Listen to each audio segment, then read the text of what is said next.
So I'm Kevin CODY, and I'm here to talk about mobile application privacy and analytics. So thank you all for joining me.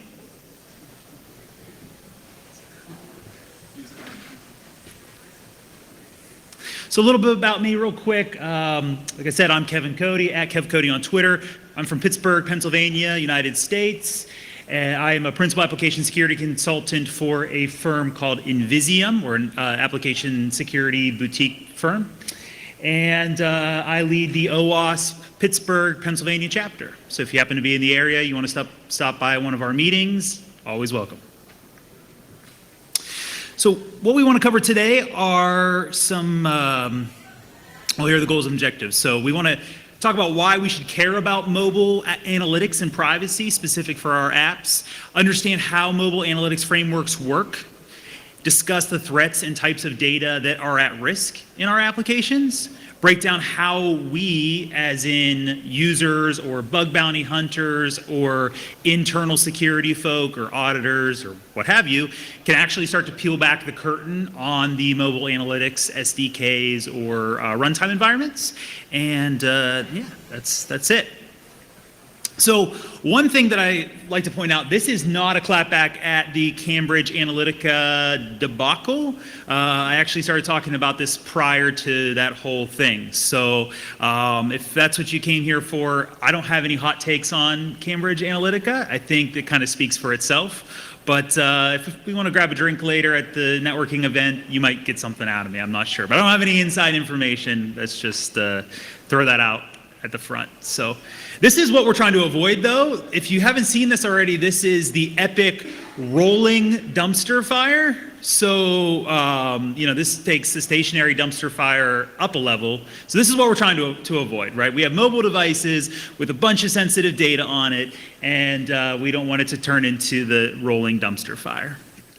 But I digress. In reality, how many folks in the audience are familiar with Zimperium? They were the folks who, anyone remember, what was the big Android media 0 days that were out with the media codecs? I'm drawing a blank. Anyway, they're the company who basically founded all of those and wrote the tooling to find the Android 0 days for the media codecs and the clickless route and all of that fun stuff. Well, their chief technology officer at the time started digging into mobile analytics and advertising at the same time I was developing this content. And he happened to throw out a tweet, and I thought it summed up the content best, and he just said he's digging into the mobile advertising and data analytics, and the more he dug, the less comfortable he felt about having a smartphone. And I think that echoes my sentiment 100%, right? And this is, again, from the chief technology officer at the time of some serious mobile wizardry. I would just throw it out like that. And this is what he was saying about mobile analytics. So yeah, that's kind of where I fall to. So just to kind of gauge a little bit, as far as the folks we have here, are you compliance, auditors, just general InfoSec folk? Raise your hand. Okay. OWASP members and enthusiasts? Okay. How about pen testers, bug bounty hunters, pursuers? All right, that's good. Anyone just like, yeah, I don't fall into any bucket or anything, but I just really care about privacy and want to know how this whole thing works? Okay, cool. Well, that's me too. I mean, I probably fall into all of the buckets, but I would definitely say I just kind of want to know how mobile privacy pertains to our apps and what we can do about it. So just to be clear, I'm going to focus a lot on analytics, and it does differ from advertising a wee bit. So analytics from Wikipedia is the discovery, interpretation, and communication of meaningful patterns of data, especially areas in which recorded information. Analytics relies on the simultaneous application of statistics, computer programming, operations, so on and so forth. But let's really talk about it. So this is a screenshot of an analytics dashboard, right? So if you had an analytics engine installed or embedded into an Android application, this is the sort of thing that you would actually see from the business who embedded that, right? So it might be a little bit unclear, but at the top there, you can actually see the Java, the Java source and the class that this specific SDK is embedded to or is looking, drilling down into, you can see the types of devices that are running this application. You can see the operating system, right? So there's a lot of Android there. It'll tell you 74% were on Android 4 and smaller on Android 5 and still some on Android 2.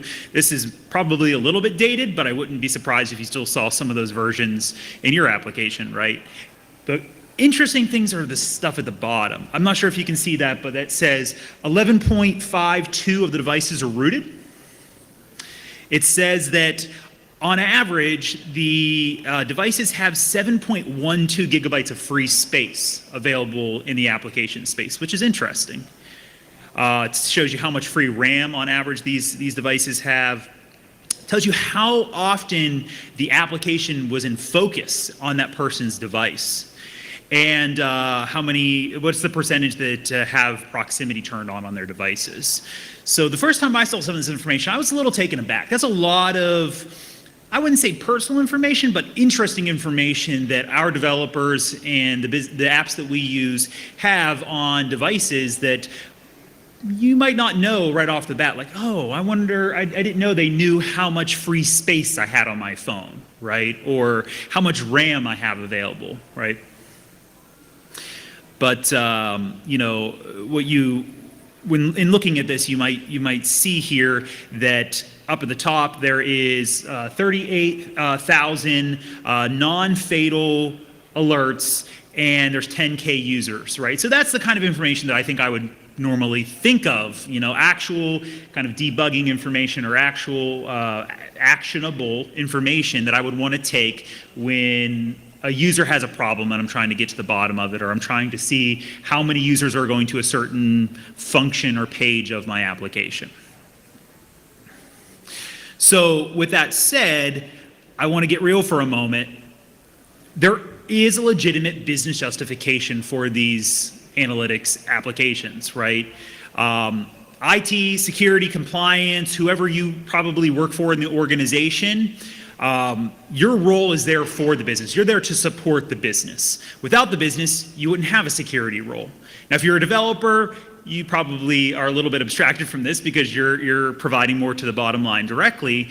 But without clients or customers, we don't have revenues. And without revenues, we don't have a business. And insights, click-throughs, diagnostics, debugging, all of that helps drive the bottom line, drive the business. If you're a security as a service company, that line is probably a little bit more blurred, but most folks work in, you know, retail or banking or have a service or have a product, and all of that information really helps drive and get better details on how you can better deliver whatever it is that you're doing as a business to your end users. And analytics is, of course, important if you're trying to strive to provide actionable data, better insights into marketing, or better insights into your development team for new products or services or whatnot. So the last thing I'll say in regard to that is I'm probably going to name drop a few analytics services, right? I'm not here to shame any of them. It's a legitimate business. Again, I've just used the last probably 3 or 4 slides to show you that. So if you hear me name drop a specific analytics service, it's not because they're bad, it's not because they're doing anything wrong, it's just because I happen to see a lot of analytics services. On average, how many analytics services do you think I see in my consulting days, right? I consult on application security, specifically mobile apps, and I dig into the security. How many on average do you think a normal, say, retail app, how many analytic services do you think they have embedded? Just throw out a number, I don't care. 30 is a little high. It's in the single digits, but that's, thanks for starting this out. Anyone else? What was that? 3. I'd say 3 or 4 is actually average, which I was surprised when I first saw that number, because you could probably get away with 1. They're pretty deeply integrated, right? You might say, okay, well, marketing wants everything in Adobe, so we threw on Adobe on top of, you know, Crashlytics or something like that. Okay, so that's 2, but I'm not joking, I see on average 3 or 4 per application. I've never seen 30, but I have seen in the higher single digits, which still is shocking to me because you pay a lot of money for these services. The licensing isn't cheap. The resources for your application aren't cheap. Your user experience isn't cheap because there's a lot of stuff going on in the background to send this data off, right?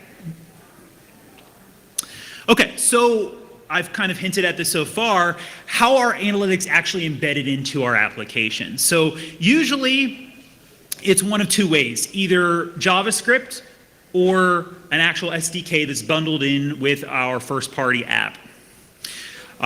So if it's JavaScript, and we think, if anyone was just here for the last talk, we talked about the JavaScript top 10, right? And I'm sure there was a lot of JavaScript being thrown around today. JavaScript is powerful. It's a powerful language, both client-side and server-side. But if you're embedding third-party JavaScript into your first-party domain, what can it do? Everything, right? A lot. It can do a lot. If you're not familiar with JavaScript and what it can do, I would definitely suggest to research on that. Obviously, everything that I just showed you can all be done with a little snippet of JavaScript, so it's pretty powerful. And when you go to audit that, how much of that JavaScript is actually dynamically generated and pulled down at runtime versus what you're actually embedding?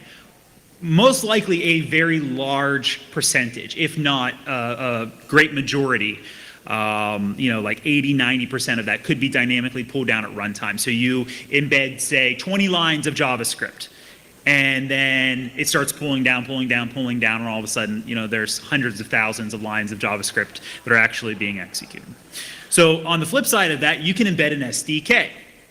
So you get an SDK, it's usually in the form of whatever native code that you're writing in, or if you're using something like Xamarin or,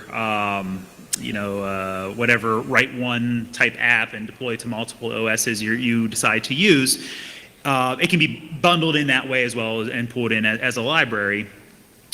But when it comes down to it, are auditors, compliance, security folks really going further into testing into that SDK or the JavaScript outside of just getting a certificate of attestation, getting the sign off from procurement, getting the okay, we're all good, our T's and C's are signed? Probably not. And if you are, fantastic. But I recommend doing that all of the time for any new, any new analytics engines that are onboarded. And I say that because usually security is not involved when new analytics are pulled in. It's usually a business driver, and it's pulled in due to some business context. And like I said, marketing wants something from Adobe's Marketing Cloud. They embed a little few lines of JavaScript, and I definitely recommend, if you're not familiar with what analytics engines are being used in the applications that you call your own, I definitely suggest you look at it. So when I talk about data that's concerning that I've seen in third-party analytics, this is the kind of stuff that I'm talking about. Keys, like full-on private TLS keys, private RSA keys, etc. Session IDs. I've seen full HTTPS responses and requests logged. I mean, that's actually pretty common. If you have analytics and debugging turned to 11, and you're just kind of getting things sorted out, or maybe you're looking at a QA or test region app and you don't quite have your feature toggles in place, and you accidentally push to prod, and all of a sudden you're sending full HTTP requests and responses to a third party, right? What is unique about HTTP that would be concerning if you were sending full requests and responses to a third party? HTTP is a stateless protocol, so what do we have to have in all of our requests? Exactly. He said credentials, identity of people, session tokens, headers, cookies. If someone can get a session header or cookie, what can they do? Everything. They're you. HTTP doesn't care. HTTP says, is this person who they say they are? I'm not a stateful protocol. They have everything that I was expecting. Yes, they are that person, right? So if you're sending full HTTP requests and responses to a third-party analytics vendor or partner, that could be concerning depending on the security and how that's done. I've seen GPS coordinates, very, very precise GPS coordinates down to the 5th or 6th decimal place sent to third parties. IP addresses, DNS info, router info, that's pretty common, probably not the most concerning thing. But of course, if you skip down one, folks heard of this GDPR thing, right? It's a little bit concerning when we talk about privacy and data. Well, all of this stuff definitely would fall under that.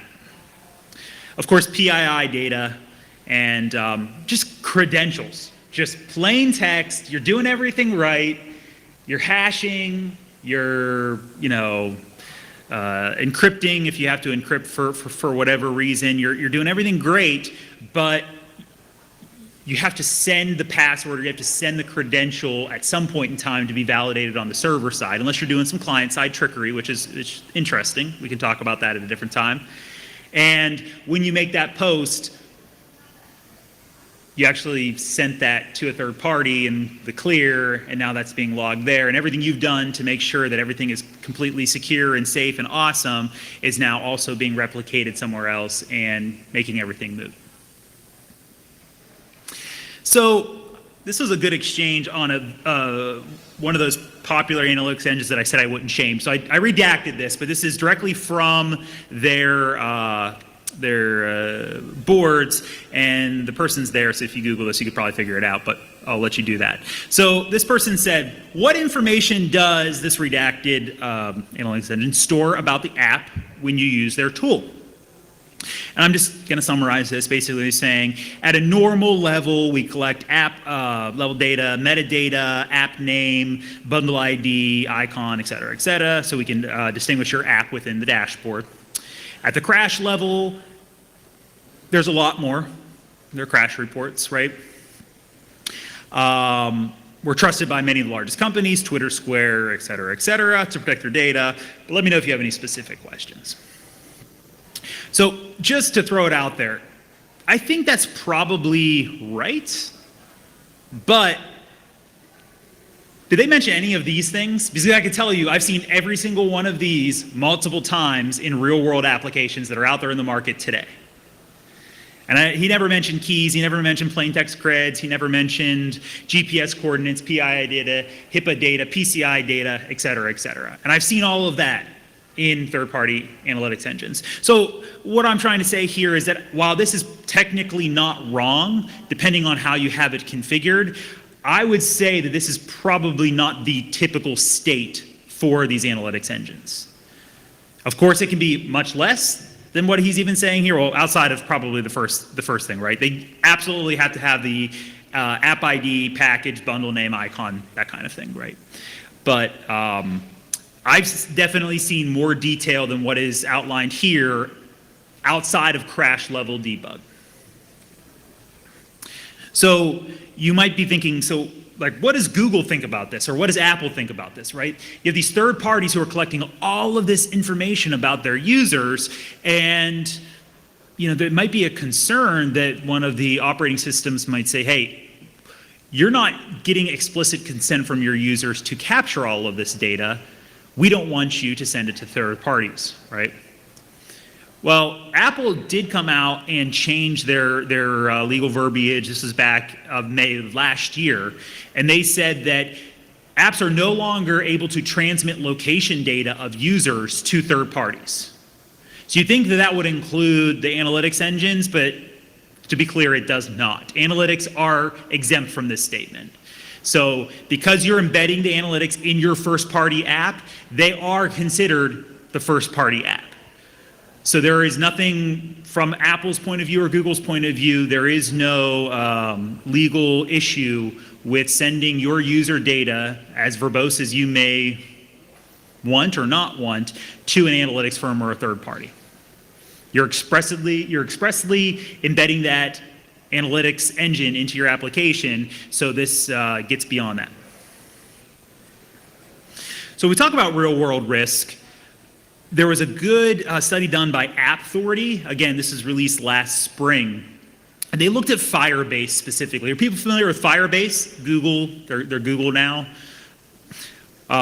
So Firebase had an interesting issue. There was some type of debug flag or something. I included the link. This article was specifically from Bleeping Computer. But basically, someone went through applications that utilized Firebase embedded and looked at the security of the cloud control panel for Firebase to see if they were properly enforcing authentication on their Firebase instances. And it found that there were several thousand, specifically 28,000 applications in total. Most of those were Android, 27,000. Some were iOS, a fraction of that.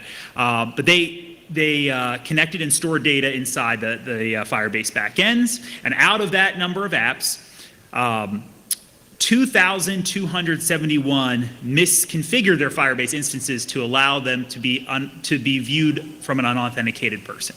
So all of the data that was being stored, again, analytics type data, was completely open to the internet and could be viewed by anyone. You just had to look in the right place. And what's interesting about mobile applications that's different from, say, web applications? Clients have your code in their hands. You can obfuscate it all you want. You've probably heard the term spaghetti code or code obfuscation, right? You can do whatever you can to try to hide what the actual underlying code is. But with enough time, effort, an attacker would be able to extract where this is coming from. And it's actually pretty easy to see once you proxy the traffic. So when you're looking at your analytics and you want to dig a little bit further, these are some questions that I would recommend you ask. Do all of your analytics engines offer two-factor auth? So I'm talking when you actually go in to view your client's data, your app data in their portal, do they offer 2FA? Because you may lock down, YubiKey everywhere.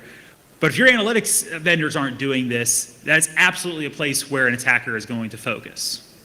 Do they offer SSO and the ability to terminate the access of your users or employees who have access to that remotely on whatever your policy is, right? You may do that everywhere across the board, but if they don't offer SSO and they have a static password in the analytics engine portal, and they walk out the door today, and you cut their access and you move on, and then 15 days later they go to access this portal and pull down all your data, it's gonna be open unless you know to go in and terminate that user, or unless they do allow SSO support.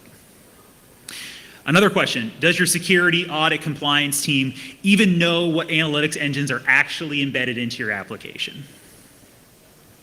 And finally, do your analytics engines have a stipulation like do not use to log sensitive health, PCI, GDPR, whatever. Because if they do, that's basically exonerating them if anything bad were to happen, but most likely they're not actually going in and enforcing that, right? They're not looking at the data you're putting in and saying, hey, we don't want you to utilize our service for XYZ data, right? That's a level that they're not going to audit against. So if you're using that and they're breached and you say, hey, you were breached, how are you were supposed to be protecting our data, they're gonna come back to you and say, hey, you're not supposed to be logging that type of data utilizing our service. Okay, so quickly here, I want to talk about a few things. One, prophylactic measures. If you're a user or abuser and you don't want your information being aggregated by these third parties, you can do a couple of different things. One, I would recommend not using federated authentication services for applications. So log in with Facebook, log in with Twitter, LinkedIn, etc. There are some definite security gains for utilizing federated auth, but the aggregation of data and the ability for analytics to start to connect you or an attacker to connect to you if there was ever a leak, it's a little bit more concerning if you utilize federated auth. Also, just be generally more aware based on what we talked about today that applications outside of maybe the application you thought you were giving express consent to might have your data. And one thing you can actually do, it might break something, but if you were really concerned about it, you could try. You could utilize some traffic sinkholing. If you're not familiar with like Pi-hole or special DNS, you could actually either do it on the device itself, utilizing a proxy, or like an Android, you could modify Etsy host or whatnot, or you could utilize a special DNS server like something like Pi-hole or something. Okay, so the last thing I wanted to hit on really quickly before we wrap things up is, if you were a user, abuser, internal security person, what can you do to actually dig into this and start to see what these third-party services are, what type of data they're collecting, without actually just going in and logging into the console, right? So if you want to do that, I'd recommend using Burp or Zap or whatnot. A jailbroken or rooted device if possible. Of course, like SSH, SCP, ADB, etc. Wireshark or PCAPs. And then Frida, if you're not familiar with Frida, grab me after this talk. I could talk to you a little bit more about Frida. And objection or code share. And free dump is the ability to dump memory from the device using a Frida script. Specifically with Burp, use like the JSON beautifier plugin is always nice. Decompressor, a lot of the analytics will actually compress the payloads using gzip or just zip. So decompressor makes things a little bit easier. Of course, filter, search, regex using decoders. Specifically, this is what I wanted to point out. If you are a tester or you're at testing to something, make sure you're not clicking this when Burp throws up, do you want to disregard things that are outside of scope? Because most likely your analytics is not going to be in the scope of the first party app that you're looking at. So if you go into Burp and check this as under proxy options, do not send items to proxy history or other Burp tools if out of scope, make sure that's not clicked or you're going to completely miss everything that I just talked about. So last few things. So a couple hurdles when you're looking at this, of course, is obfuscation, compression, encryption, and knowing what data is sensitive, and just knowing that it's labor intensive to know what data is sensitive, right? A scanning tool isn't going to pick this up. It might flag a credit card number, a PAN, it might flag a social security number or driver's license or passport or something like that, but context is king, and only you, the auditor or compliance or pen tester or bug bounty person, are really going to be able to look and say, you know what, that is actually sensitive data. So trick or the trade, if you're actually trying to map all of this, find all of this, create new accounts, capture the flow of the account creation, use unique names, IDs, emails during that process. That way you can see all of that traffic being generated. Log out of the application and log back in. Sometimes the analytics engines might kick up when you actually log out and then log back into the application. Authenticate using federated services. Again, I said if you're really concerned about it in your personal life, you might not want to use federated services, but if you're trying to test analytics and see what all is logged, use federated services along with local accounts, and capture device system logs. So this is the last thing, and I'll open it up for maybe one or two questions if we have time. Specifically this morning, I went out and downloaded the Israeli top 10 apps from the Google Play Store, and I just wanted to give you a couple, I'm not going to say who they were, I'm not going to shame them specifically, but some of the things that I saw being sent to third-party analytics firms. Specifically were GPS coordinates, my specific GPS, this hotel where I was at, were being sent to third parties outside of the corporations you see under publisher. Session tokens, and one sent a clear text password that I created for that account to a third party. So I'll let you take that on your own and decide what you want to do. So more people should be looking at this. I'm going to release a few tools and a follow-up blog to this. And if you have any questions that are legal, about legal activities, reach out to me. If you want to talk about hacking one of these things, I'm not your contact. Sorry, you'll have to find someone else or hopefully change your mind. Thank you to the global AppSec staff, volunteers, attendees, vendors, and all of your families, and for you for coming to speak.